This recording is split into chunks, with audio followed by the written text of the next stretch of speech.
बिस्मिल्लाहिर्रहमानिर्रहीम, अस्सलाम वालेकुम। आप देख रहे हैं वेल्स ऑफ। मैं हूं आसिफ खान और एक दिन की दूरी पर है क्रिकेट वर्ल्ड कप का फाइनल, जब ये तय होगा कि 2019 में क्रिकेट की दुनिया पे हुक्मरानी करने का ताज किस टीम के सर सजेगा। जो भी टीम जीतती है, न्यूजीलैंड हो या इंग्लैंड, ये पहला मौका होगा क्रिकेट वर्ल्ड कप में। 1975 से लेकर अब तक ये दोनों टीम्स करीब ज़रूर पहुँची, लेकिन फ़ाइनल जीत नहीं सकी। 2015 का फ़ाइनल न्यूजीलैंड की टीम ने खेला और आखिरी मरतबा जब इंग्लैंड की टीम फाइनल में पहुंची तो वो 1992 का साल था, जहां उन्हें पाकिस्तान के ख़िलाफ़ 22 रन से शिकस्त हुई थी। और अब इंग्लिश टीम बिल्कुल एक नए रूप में है। लिखने वाले बड़ी अच्छी अच्छी बातें लिख रहे हैं कि it's a new dawn, it's a new team, new England बल्कि कहा जा रहा है। नया इंग्लैंड कह लें आप इसको, आसान लफ्ज़ में, क्योंकि हमारे यहाँ तो नया लफ्ज़ काफ़ी इन है। और मोहम्मद मसरूर हैं साथ में, बात करेंगे हम गुज़िश्ता मैचेस की भी, इस किस तरह से ये दोनों टीम्स ऊपर आईं और अब ऑन पेपर या स्ट्रैटेजी के हिसाब से कौन सी टीम को एज होगा। मसरूर, आपको वेलकम करते हैं। ये बात करना तो मुनासिब नहीं है कि कौन सी टीम जीतेगी, कौन सी टीम हारेगी, हम तो इसका पूरा जायज़ा लेंगे। तो ग्रुप स्टेज से अगर हम शुरू करें तो मुकाबला दोनों टीम्स का हो चुका है ग्रुप में, जहाँ इंग्लैंड ने बआसानी हराया था न्यूजीलैंड को।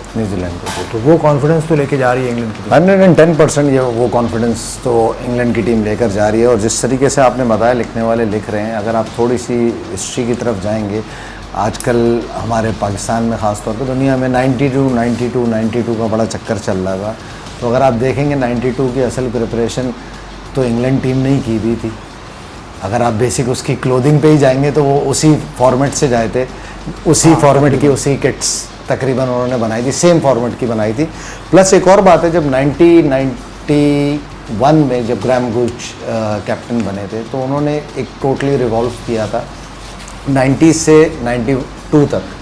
वो एक दोबारा प्रोफेशनलिज्म लेकर आए थे और उन्होंने उस टाइम एम्फसाइज़ किया था फिटनेस पे बहुत ज़्यादा एम्फसाइज़ किया था। और उसका रिजल्ट 91 में उनकी फिटनेस कैसी लगती थी आपको? एशेज सीरीज़ जीते। मैं टीम बिल्डिंग की बात कर रहा हूँ, वो कल्चर डेवलप, जब तक आप कल्चर डेवलप नहीं करते उसके हिसाब से नहीं होता। 91 में एशेज जीते और 92 में फाइनल तक खेले इंग्लैंड की टीम। जो लेकिन 27 साल लगते हैं। नहीं, मैं वही डिटेल बता रहा हूँ कि आप अगर वो उस फॉर्मेट, उस माइंडसेट से गए कि हमने 90s में क्या किया था, तो दोबारा से इस फिटनेस कल्चर को डेवलप किया और प्लेयर्स जो जूनियर लेवल पे उन्होंने वर्किंग की, right man for the right job लेकर आए। और कौन है, कोई मिसाल दें कोई? जैसे मैं तो सबसे पहले इंग्लैंड क्रिकेट की मिसाल आपकी एंडी फ्लावर की दूंगा। जिस तरीके से वो आए, उनको इतने बड़े बड़े बिग गन्स होते हुए एक जिम्बाब्वे के प्लेयर को आप लेकर आते हैं और आपको हेड ऑफ क्रिकेट बनाते हैं वहाँ पे। उन्होंने वहाँ से काम शुरू किया निचले लेवल से। ए टीम भी उनके पास थी, 19 को भी वो देखते थे और मेन टीम को भी वो देखते थे। तो वो सिस्टम कल्चर डेवलप करना शुरू किया आहिस्ता आहिस्ता से उनको प्लेयर मिलते गए और आज उसका रिजल्ट। इतनी जल्दी चेंजेस नहीं होती, इट विल टेक टाइम्स, 2 साल 4 साल 5 साल। अभी की बात कर रहा हूँ मैं, अगर जब से एंडी फ्लावर आए उसके बाद से ये हाल ही की बात है, एंडी फ्लावर आए हैं। गुज़िश्ता 4 साल की अगर परफॉर्मेंस देखें ना इंग्लैंड की आप, तो सारी दुनिया में जितनी भी टीम्स वर्ल्ड कप खेल रही हैं 10, इनमें सबसे बेहतर परफॉर्मेंस है। जिनका विन रेशो है वो 2 पॉइंट समथिंग है। 89 one day matches from April 1 till 29 या 30th of May, April 1 of 2015, क्योंकि 29 मार्च को वर्ल्ड कप ख़त्म हुआ था। 89 वनडे मैचेस, 59 उसमें से जीते हैं इन्होंने। तो इनका विन रेशियो बड़ा ज़बरदस्त है। और इनका जो इंग्लैंड लायंस की जो ए टीम जो है इनकी, उनका भी बड़ा ज़बरदस्त स्ट्रक्चर है।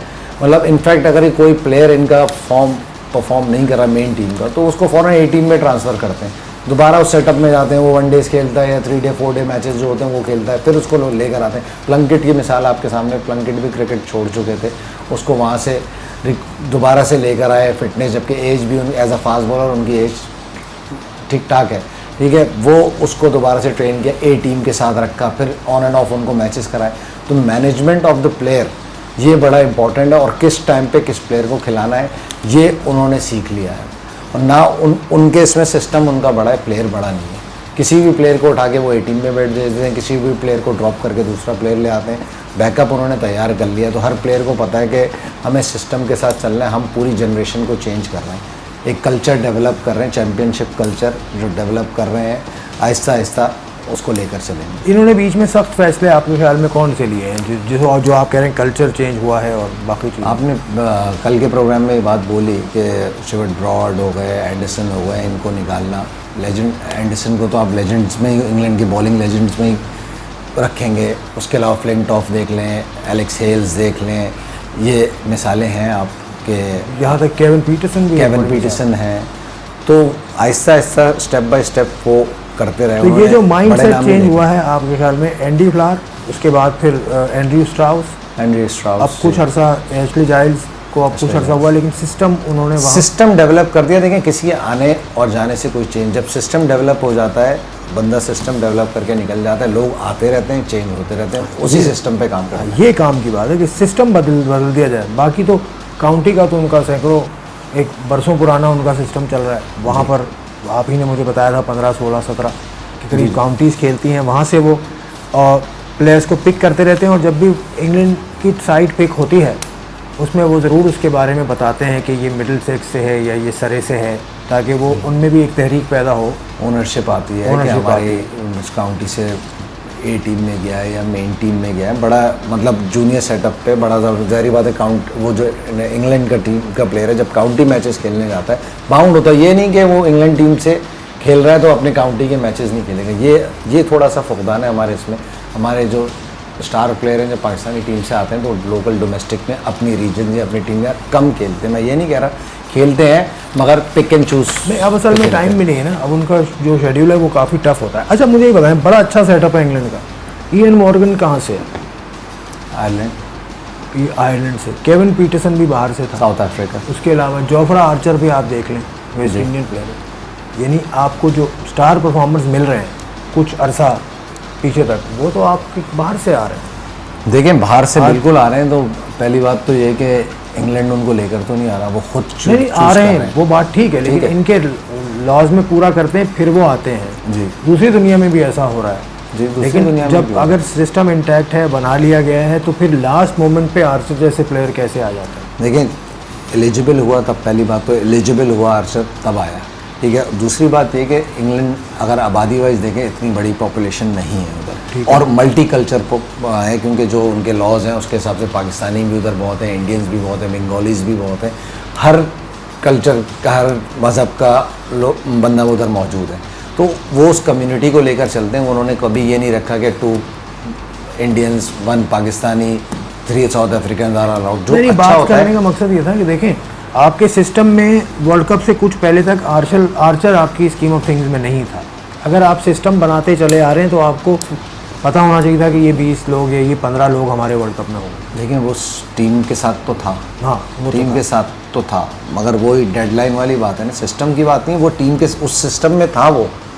अब उसको चूज़ करना किस टाइम पे, राइट टाइम, जो कंडीशन देखी, जो पाकिस्तान के ख़िलाफ़ जो सीरीज़ हुई उसमें देखा, फिर उसके बाद उन्होंने बोला कि चलें ठीक है।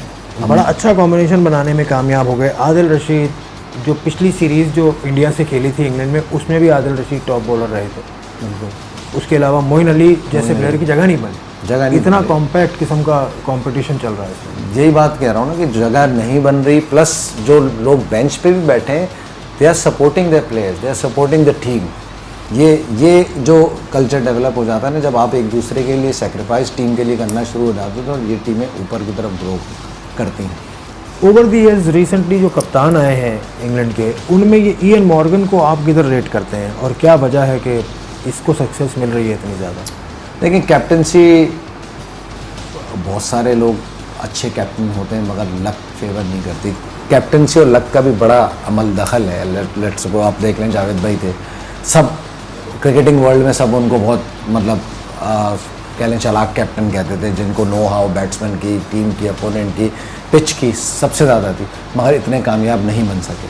तो लक का भी बड़ा अमल दखल है। Ian Morgan lucky in the sense है कि उनको जो टीम बन के मिली है वो टीम बड़ी ज़बरदस्त। जो उनके जो सिलेक्शन पैनल है या जो टीम मैनेजमेंट है, वो सारे एक पेज पे हैं। जब सब एक पेज पे होते हैं तो things going on the right direction. भले आपकी मिसाल सबसे के सामने है कि 2 मैचेस जब वो हारे, इस कंडीशन में थे कि वो सेमीफाइनल भी क्वालिफाई नहीं कर रहे थे, मगर वहाँ से दोबारा ग्रो करें और मोमेंटम पकड़ा और ये बिलीव था। अगर मॉर्गन चाहते तो उस टाइम वो बोलते कि हाँ हमसे गलती हुई, हमने गेम चेंज करना। उन्होंने स्ट्रेट अवे अपने जो एक्स सुपरस्टार्स थे उनको बोला I won't change my game. जिस तरीके से हम जीतते आ रहे हैं उसी तरीके से खेलेंगे, पॉजिटिव अप्रोच से खेलेंगे, और उन्होंने उनको शो करा दिया कि हम फाइनल में हैं। बेहतरीन बात है। अब इसमें मज़ीद बात करेंगे, पिछला जो मुकाबला हुआ था उसको थोड़ा सा और खोलेंगे इस ब्रेक के बाद।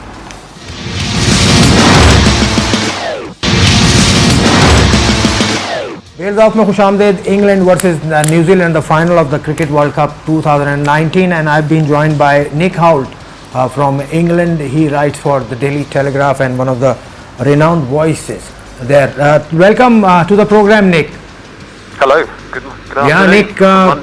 Finally, at last, the English team have qualified for the finals. Let's talk about their journey from the last World Cup. They have been phenomenal. Won almost more than half their game since the last World Cup. What special have they done in these 4 years to reach this pedestal?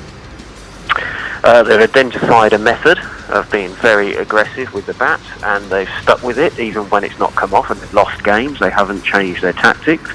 They've identified a squad of players, around 13, 14 players that they've also stuck with through thick and thin, and they've learned to handle the pressure of playing in a home World Cup. It took them a little while. They've had a couple of wobbles in this tournament, but I think some of the defeats, perhaps the one to Sri Lanka, we may look back on as being a good thing for this team because it brought them a little bit back down to earth, and they reacted by beating India and New Zealand to reach the semi-finals.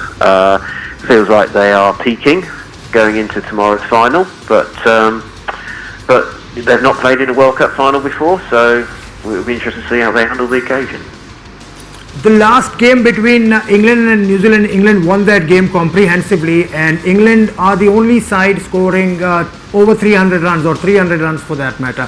How did you look back at the first semi-final in which New Zealand beat India? What are the weaknesses to cash in on, in your opinion? Well, I think New Zealand's batting doesn't have the depth of England, so I think if England can take early wickets with the new ball, then they've got a great chance. New Zealand relies so heavily on Kane Williamson and Ross Taylor in that middle order. That's where England will look to take advantage. Obviously, New Zealand have a very good bowling attack with Trent Boult, Matt Henry, Lockie Ferguson and Mitch Santner. They've got a strong side, but I think England will feel that they have the power to take on those guys. Depends on the pitch at Lords. I suspect it'll be a little bit slower than the one at Edgbaston yesterday. That may suit New Zealand, funnily enough. I think New Zealand clearly are well led. They've got a good captain. He's very calm under pressure. And they have the experience of playing in a World Cup final 4 years ago. So it will not be an easy game. New Zealand will certainly enjoy the fact that they're underdogs and that England are expected to win. And England are not very good when it comes to handling expectations. So I think it's going to be a close game, a lot closer than people are thinking. Final bit. How would you rate Ian Morgan as the skipper? Because you just mentioned that in the past 4 years, he took, or the management took some bold decisions, like they stuck to their game plan and their strategy and all. How would you rate Ian Morgan as the skipper in comparison with Kane Williamson? They're actually very, very similar, really. I'd say Owen's possibly a bit more attacking with his tactics, but they're both very calm under pressure.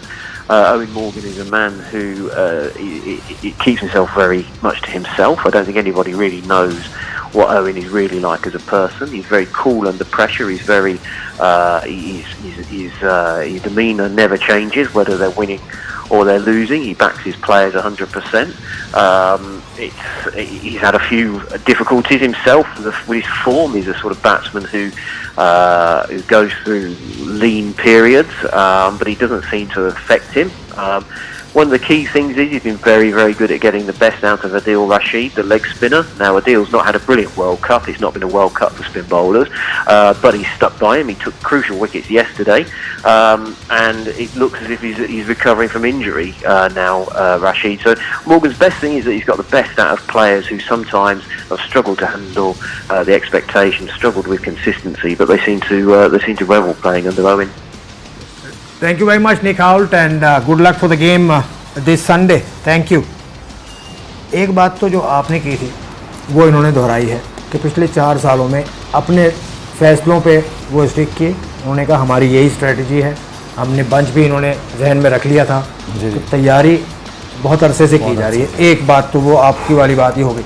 बाकी अब हम आते हैं New Zealand versus England के पुराने match को अगर हम देखें तो उसमें जैसे मैंने कहा ये वाहिद टीम है जिसने 300 रन किए, 291 एक और हुए थे इनके ऊपर जो वेस्ट इंडीज़ ने किए थे, उसके अलावा कोई करीब भी नहीं आया। तो बॉलिंग, इसका मतलब है कि न्यूजीलैंड की बॉलिंग बहुत अच्छी है। डेफिनेटली बॉलिंग तो न्यूजीलैंड की अच्छी चल रही है, और फास्ट बॉलिंग खास तौर पे नए बॉल से ट्रेंट बोल्ट, हेनरी, फर्गूसन वापस आए हुए हैं, वो अलग परफॉर्म कर रहे हैं। और ये स्पिन फैक्टर जो सेंटेनर जो बॉल कर रहे हैं वो बहुत अच्छी कर रहे हैं। अगर ये डैमेज पहुंचा सकते हैं इंग्लैंड की बैटिंग को सबसे ज़्यादा। अब स्लो होगा पिच, ये कहता है निक हाउल कहते हैं कि स्लो होगा पिच लॉर्ड्स का। बट दो चीज़ें हैं, जैसे एन मॉर्गन की बात कर रहे हैं आप, एन मॉर्गन अंडर परफॉर्म रहे हैं एज ए कैप्टन। नहीं अभी आते हैं ना उसमें। नहीं मैं वो उसी से रिलेटेड बात कर रहा हूँ। सेंटेनर की बात जो कर रहा था मैं, इनके पास इंग्लैंड के पास मिडिल ऑर्डर में एन मॉर्गन और Ben Stokes as a left hander दोनों मौजूद हैं जो उनको किल कर सकते हैं। क्योंकि जो जडेजा ने भी जो रन बनाए हैं इंडिया न्यूजीलैंड के इसमें, वो सेंटेनर के खिलाफ ही बनाए, 2 छक्के मारे उन्होंने उनको ही। तो लेफ्ट हैंड को, राइट हैंड को तो बहुत अच्छी बॉल कर रहे हैं, लेफ्ट हैंड को बॉल करना अच्छा डिफिकल्ट हो रहा है। Very good point. लेकिन अब इनके पास क्या आपके ख्याल में इतना सोचेंगे कि फिर वो लेग स्पिनर को खिलाएं सोडी को? नहीं, आई डोंट थिंक सो। सोडी को तो नहीं खिलाएंगे। डेफिनेटली अब सेंटेनर को अपना गेम अपग्रेड करना पड़ेगा। वो किस हिसाब से हैंडल करते हैं, वो भी इंटरनेशनल बॉलर हैं। अब हैंडलिंग उनके ऊपर है कि वो पिच को देख कर किस हिसाब से क्या प्लान बनाते हैं मॉर्गन और बेन स्टोक के अगेंस्ट। अब ये तो इनकी हो गई बॉलिंग, न्यूजीलैंड की बहुत अच्छी बॉलिंग है। इंग्लैंड की बैटिंग का सामना होगा, वही जेसन रॉय, बेयरस्टो, वही सारी एक फार पार है। जी फार पार। तो उनके यहाँ अगर क्या इंग्लैंड की टीम बैटिंग लाइनअप में कहीं वीकनेस आपको नज़र आती? न्यूजीलैंड को चाहिए बस श्रीलंका वाला मैच देखें, श्रीलंका इंग्लैंड वाला मैच देखें। जो पावर पैक बैटिंग का जो असर श्रीलंकन बॉलिंग ने किया था, वो मैच इनके लिए बूस्टअप होगा, इनकी बॉलिंग के लिए। जो कर दिया जेसन रॉय, फाइनल ऐसा मैच होता है कि ऑन इस डे उस टाइम सारी पिछली परफॉर्मेंस ज़ीरो हो जाती है, और जो ज़ीरो करके आया हुआ है वो हीरो बन जाता है। वो है एक ही न्यूजीलैंड के पास, अगर वो स्ट्राइक करेगा तो then it will be a game. कौन? Martin Guptill.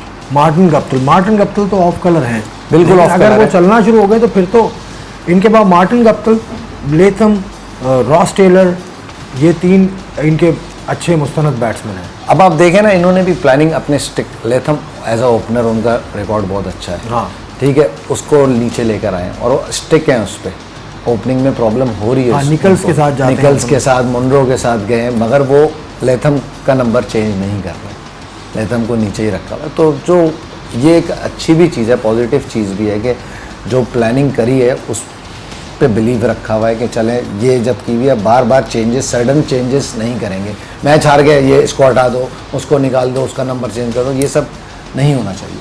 अच्छा, इससे पहले कि मैं कैप्टनसी पे जाऊं दोनों की, इंग्लैंड की बैटिंग हो गई, सब ने देख लिया। बॉलिंग इंग्लैंड की सब बात करते हैं, लेकिन फिर भी कोई वीक लिंक आपको नज़र आता है जिसको न्यूजीलैंड के लोग कैश इन कर सकते हैं? देखिए, मुझे जो जैसे क्रिस वोक्स या आर्चर बॉलिंग कर रहे हैं इस मैच में, आर्चर जो होंगे फाइनल में वो डीजे, क्रिस वोक सीम कंडीशन में बॉलिंग करते हैं, इतना पेस नहीं है, बट इनकी सीमिंग कंडीशन की हैंडलिंग न्यूजीलैंड के बैट्समैनों की अच्छी है। मतलब वो अपनी कंडीशन में जब जैसे न्यूजीलैंड में खेलते हैं, बॉल स्विंग होता है, सीम होता है, उनकी बेसिक बहुत अच्छी है। तो वो अगर क्रिस वोक पेसी होते तो मैं कहता कि अफेक्टिव होंगे स्विंग, और उस पर अगर वो रिलैक्स नहीं हुए तो उनको इतना प्रॉब्लम नहीं करेंगे क्रिस वोक, न्यूजीलैंड के बैट्समैन। और लॉर्ड्स की पिच पे जो कि रिलेटिवली बैट्समैनों के लिए साजगार होती है, लेकिन टॉस के ऊपर बात हो रही है अब कि टॉस क्रूशल होता है, तो मैचेस को, इतने बड़े स्केल के मैचेस को डे नाइट होना चाहिए। राशिद लतीफ़ का ये सजेशन है। डे नाइट तो जाहिर बात है, अगर करें तो एक न्यू क्रिएट डे नाइट होगा तो बड़ा, ताकि टॉस का एलिमेंट, उनके ख्याल में टॉस फिर फैक्टर नहीं बनता, मगर बहुत सारी जगहों पे ड्यू फैक्टर कर जाती है। फिर अब वो तो आ रहा है या नहीं आ रहा वो एक अलग हाँ, चीज़ मैं है, वही लेकिन कह रहा हूँ टॉस कि का बहुत बड़ा फर्क पड़ टॉस रहा का है। देखें फर्क नजर आ रहा है। अगर पिछले सेमीफाइनल की भी बात करें, लोग यही बोल रहे थे टॉस जो टीम जीतेगी टॉस जीत के बैटिंग करेगी अब पहले सेमीफाइनल की बात करें, वो असल में 2 दिन पे चला गया ना, तो दोनों ही टीमों ने सुबह बैटिंग की है। दोनों ने बैटिंग दोनों ने ही सुबह बैटिंग की। अशर आप इनका देख लें, ऑस्ट्रेलियंस का जो पहला सेमीफाइनल हुआ उसको आप देखें तो सबने बोला कि भाई केन विलियमसन ने टॉस जीत के बैटिंग की और मैच जीत गए एक दिन के गैप के बाद। ऑस्ट्रेलिया ने टॉस जीता, उन्होंने भाई ऑस्ट्रेलिया बैटिंग ही करेगा, ऑस्ट्रेलिया ने बैटिंग ही की मगर वो स्ट्राइक नहीं कर पाए। नए बॉल से, मैंने पिछले प्रोग्राम में भी ये बात की थी कि नए बॉल से डिफ़िकल्ट होगा आर्चर को और क्रिस वॉक को खेलना। उन्होंने स्ट्राइक कर दिया, उन्होंने ओपनर्स गए तो मिडल ऑर्डर ऑस्ट्रेलिया का अंडर परफॉर्म वैसे ही था। हाँ चले, खैर ऑस्ट्रेलिया का तो ये सफ़र ख़त्म हो चुका है, लेकिन अभी सफ़र बाकी है इंग्लैंड के लिए और न्यूजीलैंड के लिए। दोनों टीम्स के लिए बड़ा मुकाबला और तारीख बनेगी इस दफ़ा। जो भी टीम जीतेगी वो पहली मरतबा वर्ल्ड कप जीतने वाली टीम बनेगी, ये बात सबको पता है। एक ब्रेक के बाद मज़ीद बात करेंगे।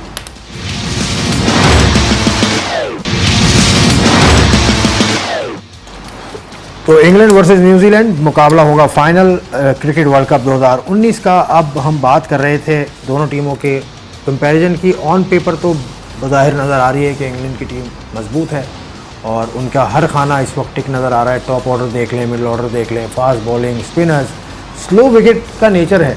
जैसे मैंने न्यूजीलैंड में आपसे पूछा कि बॉलिंग में चेंजेस की जा सकती हैं, यहाँ पर बॉलिंग ऑप्शन एक मौजूद है मोइन अली की शक्ल में। रिस्क लिया जाएगा कि उसको चांस दें? आई डोंट थिंक सो कि फाइनल में अब मोइन अली से रिस्क लिया जाए, क्योंकि मे बी अगर बैटिंग साइड देखते हैं, अगर मोइन अली प्लंकेट की जगह आते हैं तो चांसेस हो सकते हैं, क्योंकि सेंटनर का जो ऑप्शन है अगर स्लो विकेट होती है तो डेफिनेटली चांसेस हैं मोइन अली को चिप इन कराया जाए, क्योंकि बैटिंग का एडवांटेज और ज़्यादा बढ़ जाता है। प्लंकेट ने बॉलिंग की है, 8 ओवर 9 ओवर किए, 30 जो पिछले मैच में दिए रन, उन्होंने 1 आउट किया, बट डेफिनेटली चांसेस तो हैं। अब ये टीम मैनेजमेंट देखेगी पिच को देखते हुए। मोइन अली अच्छा इंडक्शन हो सकता है बैटिंग के हवाले से। दो उन्होंने इतनी बैटिंग परफॉर्मेंसेस जो पास में देते रहे हैं वो नहीं दी, मगर लेट्स सी। लेकिन ऑन एंड ऑफ उसको खिलाया नहीं गया इतना। जो आखिरी मुकाबला हुआ है उसमें भी जो ग्रुप स्टेज में दोनों टीम्स खेली हैं उसमें मोइन अली नहीं थे। प्लंकेट का आपने जिक्र किया, लियाम प्लंकेट ने 8 ओवर्स में अपने 28 रन दिए थे और एक खिलाड़ी उन्होंने आउट किया था जी, तो वो जो स्कोर रहा था। हालांकि बहुत इंग्लैंड ने ज़बरदस्त बैटिंग उसमें की थी और 305 रन बनाए थे। तो इंग्लैंड के जो स्कोरर रहे थे वो 100 रन किए थे बेयरस्टो ने, और ऊपर से फिर 60 रन किए थे जेसन रॉय ने। 123 रन की शराकत दी थी। तो यही इनको जो ओपनिंग पेयर मिलेगा, स्कोर्स यही मिलेगा। तो इसकी स्ट्रेटजी तो पिछले मैच में ये नहीं बना पाए थे ठीक तरह से। टीम सऊदी खेले थे, ट्रेंट बोल्ट खेले थे, हेनरी खेले थे, ग्रैंड होम और नीशम, ये इनका बॉलिंग अटैक था। तो वो कमोबेश जो ये सऊदी गालिबन सऊदी को नहीं खिलाया जा रहा उसके बाद, तो उसके लिए वो बैटिंग अपनी स्ट्रॉन्ग कर लेते हैं। अब अगर कप्तानी का आप मुवाजना करें, इससे पहले कि मैं बीच बीच में से बात कर रहा हूँ, न्यूजीलैंड की बैटिंग को भी इसी पुराने वाले स्कोर कार्ड पे हम ज़रूर देखेंगे कि मार्टिन गप्टिल वहाँ भी फेल और निकल्स वहाँ भी फेल, विलियमसन भी इतने ख़ास नहीं चल पाए थे।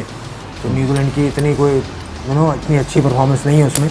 लेकिन कप्तानी का मुवाजना अगर कर लें तो स्ट्रेटजिक के हिसाब से ऐसा लगता है कि विलियमसन को एज है, और जो नेचर है या एक माइंडसेट के साथ आता है उसमें लगता है कि इयन मॉर्गन, उसकी प्रेस कॉन्फ्रेंस सुन लें, वो अलग तरीके से बात करता है। उसकी फील्ड सेटिंग वो सुन नहीं रहे किसी की, जैसे निक ने भी कहा कि जो स्ट्रेटजी बनाई है उस पर वो स्टिक करता है। वो तो डेफिनेटली वो टीम मैनेजमेंट का, बट मैं अभी अगर रेटिंग की बात करें तो इन मॉर्गन को रेट करूँगा, क्योंकि वो खुद परफॉर्मेंस नहीं दे रहे। जब एज अ कैप्टन आप खुद इतना परफॉर्म नहीं कर पा रहे तो definitely back of the mind में आपको अपनी परफॉर्मेंस भी हिट करती है। उस चीज़ को उन्होंने बिल्कुल ऑफ कलर किया, हटाया हुआ है अपने जहन से कि मैं रन नहीं कर रहा, मेरी टीम जीत रही है। एज अ कैप्टन वो अपनी जॉब कर रहे हैं। दोनों चीज़ों को सेपरेट रखा हुआ है। एज अ बैट्समैन आते हैं, रन नहीं करते तो दूसरे रोल में चले जाते हैं as a captain. Kane Williamson को डेफिनेटली वो परफॉर्म कर रहे हैं तो बहुत सारी चीज़ें ईजी हो जाती हैं। इन मॉर्गन को अपनी परफॉर्मेंस पे भी सवाल का जवाब देना है और इंग्लैंड की जीत और हार पे भी सवाल जवाब देना है, तो ज़्यादा बर्डन इन मॉर्गन पे, उसको वो कोप बहुत अच्छी तरीके से कर रहे हैं। बेहतरीन। 186 रन पे ऑल आउट हो गई थी न्यूजीलैंड की टीम 45 ओवर्स के अंदर। जी, तो बैटिंग फ्लॉज उनके खुल के सामने आए थे, जो कि बाद में भी उनके चलते रहे। तो ये वाला मैच, जैसे मैंने निक से कहा कि वो इंग्लैंड के दिमाग में होगा, तो न्यूजीलैंड भी तो इस मैच को एनालाइज कर रही होगी कि हमने क्या गलतियाँ, बहुत सारी गलतियाँ हैं जब आप 146 पे 186 पे आओगे, तो मुश्किल उनको मिडिल ऑर्डर के अलावा, टॉप ऑर्डर के अलावा और क्या स्ट्रेटजी के हिसाब से सोच रहे होंगे? देखिए, जो न्यूजीलैंड तो अब फाइनल तक पहुंची है, आप सबको पता है, जो बैटिंग ऑर्डर है उनका इतना नहीं चल रहा, extra ordinary Kane Williamson run करते हुए टीम को यहाँ तक लेकर, बॉलिंग बहुत अच्छी चल रही है उनकी, मगर अब सबको पता है, पिछले मैच मैं नहीं समझता कि इंग्लैंड वाले मैच को ये देख भी रहे होंगे अपनी तरफ, ये अपने प्लेयरों को बूस्टअप कर रहे होंगे कि बस लास्ट गेम है, you have to perform, don't worry about the past performances, just look for the final, just one game ahead for world cup. ये मार्टिन गप्टिल भी होंगे या Munro, Neesham, Latham, Ross Taylor, ये सब को focus एक match पे ही है। अच्छा, जैसे हमने बात की कि 2015 से लेके अब तक, आपने पिछले प्रोग्राम में भी तफसील से बताया था, एक माइंडसेट की तब्दीली आई है, यही कुछ न्यूजीलैंड में भी हुआ है। 2015 का वर्ल्ड कप खेले हैं, लेकिन वहाँ ये कहा जाता है कि ब्रेंडन मैकलम की जो थियोरी है, ब्रेंडन मैकलम को आपने देखा भी होगा, PSL में भी आप करीब रहे, तो ऐसा क्या उसने इंस्टॉल किया है आपके ख्याल में जो न्यूजीलैंड की क्रिकेट तब्दील हुई? लोग ब्रेंडन मैकलम की बात कर रहे हैं कि उसने चेंजेस की, पहले तो मुझे वो बंदा लेकर आए जिसने ब्रेंडन मैकलम को चेंज किया। उनके पास जब वो रिवॉल्व हुए, वो तो क्रिकेट भी छोड़ चुके और थे। कलंदर्स नहीं नहीं, वो क्रिकेट भी छोड़ चुके थे, मतलब उनका एटीट्यूड टुवर्ड्स क्रिकेट भी बहुत ख़राब हो गया था, मतलब इश्यूज थे मुख्तलिफ, पब में कभी किसी से लड़ाई कर ली, तो वो जिस तरीके से रिकी पॉन्टिंग को लेकर आया गया था, ब्रेंडन मैकलम को भी रिफॉर्म किया गया, उनका माइंडसेट चेंज किया गया, फिर उन्होंने आगे न्यूजीलैंड की क्रिकेट को चेंज किया, पॉजिटिविटी की तरफ लेकर आए, बैकअप तैयार किया, मतलब परफॉर्मेंस जिसने की उसकी प्लेस है, without performance you are not there, simple is that.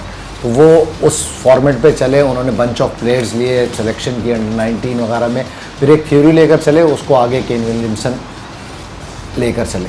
नहीं, उन्होंने क्या ऐसी चीज़ की होगी? पहले तो अब जो पिछला ये वर्ल्ड कप के सेमीफाइनल स्टेज तक गए, वो 92 वाला वर्ल्ड कप था, उसमें तो मार्टिन क्रो, फिर आप पिछला वर्ल्ड कप देखें, वहाँ ये फाइनल तक पहुँचे, तो उसमें अब उस दौरान उसने कुछ खास चीज़ की? पॉजिटिविटी और एग्रेशन की हिस्ट्रीज निकालें, आपको इस बहुत बड़े धीमे हैं सारे, चाहे मार्टिन क्रो ले लें या बड़े प्लेयर हैं, आप देख लें, फ्लेमिंग बड़ा अच्छा प्लेयर गुजरा है, शेन बॉन्ड इतना तेज बॉलर गुजरा है, एक आपके डैनी मॉरिसन थे, नहीं तो ये हैं माशाल्लाह, तो ये लोग, क्रिस केन्स कितना बड़ा ऑलराउंडर था, बड़े धीमे टाइप के थे। तो मैकलम आया था जो ज़रा एग्रेशन लेकर आया, पॉजिटिविटी लेकर आया, एग्रेशन लेकर आया टीम के अंदर, टीम के माहौल को चेंज किया उसने। तो वो एक मिसिंग जो थी ना क्रिकेट गेम में और क्रंच मैचेस में, वो कॉन्फिडेंस जो लेकर आया पूरी नेशन के अंदर, क्रिकेटिंग नेशन के अंदर, न्यूजीलैंड के अंदर, वो मैकलम था। हालांकि फर्स्ट नंबर 1 स्पोर्ट नहीं है उनका ये जी, रग्बी खेलते हैं, रग्बी में टॉप टीम है दुनिया टॉप टीम है, लेकिन क्रिकेट जब भी खेलते हैं, और अब उनके अखबारात अगर आप पढ़े ना, मैंने गुज़िश्ता प्रोग्राम में भी कहा था, जिस तरह से वो अपनी टीम के साथ लाड प्यार कर रहे हैं जी, और मुझे यकीन है कि हार भी जाती है टीम तो वो डजंट मैटर, क्योंकि उनको ये बात पता है कि अभी हमारी टीम अंडर परफॉर्म की बैटिंग में, तब भी हम फाइनल में पहुंचे। अंडर 7 से शुरू करते हैं क्रिकेट की ये, जी, न्यूजीलैंड में अंडर 7 से शुरू करते हैं, सॉफ्ट बॉल के साथ बच्चों को प्ले एरिया में सिर्फ छोड़ देते हैं। आसिफ भाई, जो आपकी बात काट रहा हूँ, मुझे सिर्फ ये बताइए कि वाइट बॉल क्रिकेट को सर्कल यूटिलाइज करना किसने सिखाया दुनिया की क्रिकेट को? हाँ ठीक है, मार्क ग्रेट बैच की बात कर रहे हैं आप, न्यूजीलैंड का था ना, न्यूजीलैंड का थिंक, मैं आपको बता रहा हूँ थिंकिंग क्या है, out of the box thinking. Spinner introduce करा दिया, दीपक पटेल, तो ये चीज़ें, वो टीम इतनी परफॉर्म भी नहीं कर रही, मगर वो डिफरेंट आइडियाज़ लेकर आ रहे हैं जो वर्ल्ड क्रिकेट को थ्रो कर रहे हैं कि भाई इससे भी हो सकता है, इस चीज़ को भी ट्राई करें, इस चीज़ पे भी काम करो, और उस चीज़ पे डोमेस्टिक में काम करते हैं।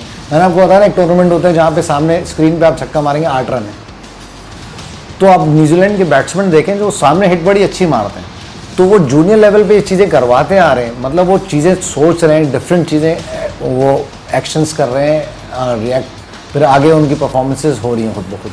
और जो उनकी डोमेस्टिक की टीम्स हैं, उनकी भी बहुत सारे ग्रेड्स हैं, आप एकदम से टॉप टीम में नहीं आते, आप नीचे आते हैं, फिर आप ग्रेजुएट करते हैं। मेरा अंडर 19 में भी मेरा इनके साथ एक सीरीज़ थी हमारी दुबई में, जिसमें ऑस्ट्रेलिया और न्यूजीलैंड दोनों थी, तो इनका कोचिंग बैच भी बड़ा, मतलब उस टाइम मिल्स थे मेरे ख्याल से, वो टीम में थे, मगर उस टाइम वो शायद फ्री थे, तो ही was there with under 19 boys. नहीं, और भी एक चीज़ आपको बताऊँ, अभी रिसेंटली लास्ट ईयर जब पाकिस्तान से टेस्ट और वनडे सीरीज़ खेली है न्यूजीलैंड ने, जहाँ लॉकी फर्गूसन बहुत तंग कर रहे थे जी। लेकिन सीरीज़ के बाद उसको उन्होंने वापस भेज दिया, बीच में आखिरी सीरीज़ मैच में उसको वापस भेजा था। उसका रीज़न पता है आपको क्या है? उन्होंने कहा इंडिया की टीम वहाँ आई हुई है तो न्यूजीलैंड ए के साथ खेलें यहाँ पे, Easy। तो वो उनके जहन में कुछ और होगा। लॉकी फर्गूसन फिर वर्ल्ड कप के लिए शायद उसको वो बचा रहे होंगे। और एक और बंदा जिसका शायद नाम लें, जो हमने भी जिसको यूज़ किया है, वो थे जब मैकलम के दौर में, वो थे स्टीव रिक्सन फील्डिंग कोच। उन्होंने न्यूजीलैंड में बहुत ज़्यादा काम किया उस दौर में मैकलम के साथ। उसके अलावा मैकलम के साथ जो उस दौर में जो इनिशियल ओवर्स में खेलने का जो एक पूरा एक सिस्टम बना था, उसमें नेथन एस्टल भी एक बड़े अच्छे नेथन player आए एस्टल थे। भी डेफिनेटली लोग के बड़े एग्रेसिवली खेलते और थे, ये बड़ा अच्छा जूनियर खेलते थे। क्रिकेट में भी अंडर 19 में इनके पास एक प्लेयर था जो 2 साल पहले थे, वो भी आके उसी स्टाइल में खेलता था, वो रन करे मगर उसका माइंडसेट यही था कि मैंने ये पावर प्ले यूज़ करना। चलें, अब बहरहाल आज के प्रोग्राम का वक्त कहीं ख़त्म होता है। देखते हैं कि कल कौन सी टीम अच्छा खेलती है। जो टीम अच्छा खेलेगी वो जीतेगी। हम आपको कल एक मरतबा फिर ज्वाइन करेंगे। उस वक्त के लिए इजाज़त, खुदा हाफ़िज़।